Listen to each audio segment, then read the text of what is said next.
Mbak Yus, sampean gak kepinginan njoko-njoko omah KPR ngono. Sampean lho gak mblenger ta, kok ket yen ngontrak, sampean ku ngontrak iku wis kesuwen sampai tahun-tahunan. Njoko-njoko omah KPR ngono lho kaya aku. Anu Mbak, wedi aku lek njupuk KPR iku, gak iso nyicil. Ya apa sih, gak usah wedi. Lek sampean kaya ngono sampean gak duwe duit. Aku Mbak ya iso duwe omah, duwe motor, duwe mobil ku kabeh ku nyicil kabeh. Lah saiki lho Mbak lek gak direwangi nyicil lho. Awake dhewe mosok iso duwe ayo.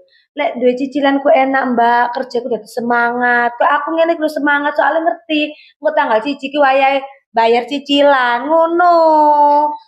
Aku tambah pikiran Mbak, lek nyicil gak seturu aku. Ah, ya kapan olehmu duwene sampean lumpukno kok sedo sama selak tuwek.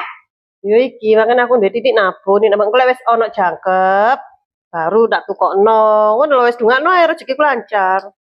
Ya gak enak, gak ada tantangane. Kerja sampean kurang semangat. Kok kayak aku tuh ana tantangane soalnya ero utangis melok-melok, dadi semangat kerja gawe nyicil. Ngono. Akhirnya ngene iki kan, sampean gak duwe apa-apa kan, diurui kok ngeyel. Sama ngenteni sampean tabungno ya. Bisa esuk dudu tabungane sama-sama jupuki, sida-sida gak ngelumpuk maneh. Iya Mbak, wis bano Mbak, aku daripada utang Mbak, malah bingung nyicile.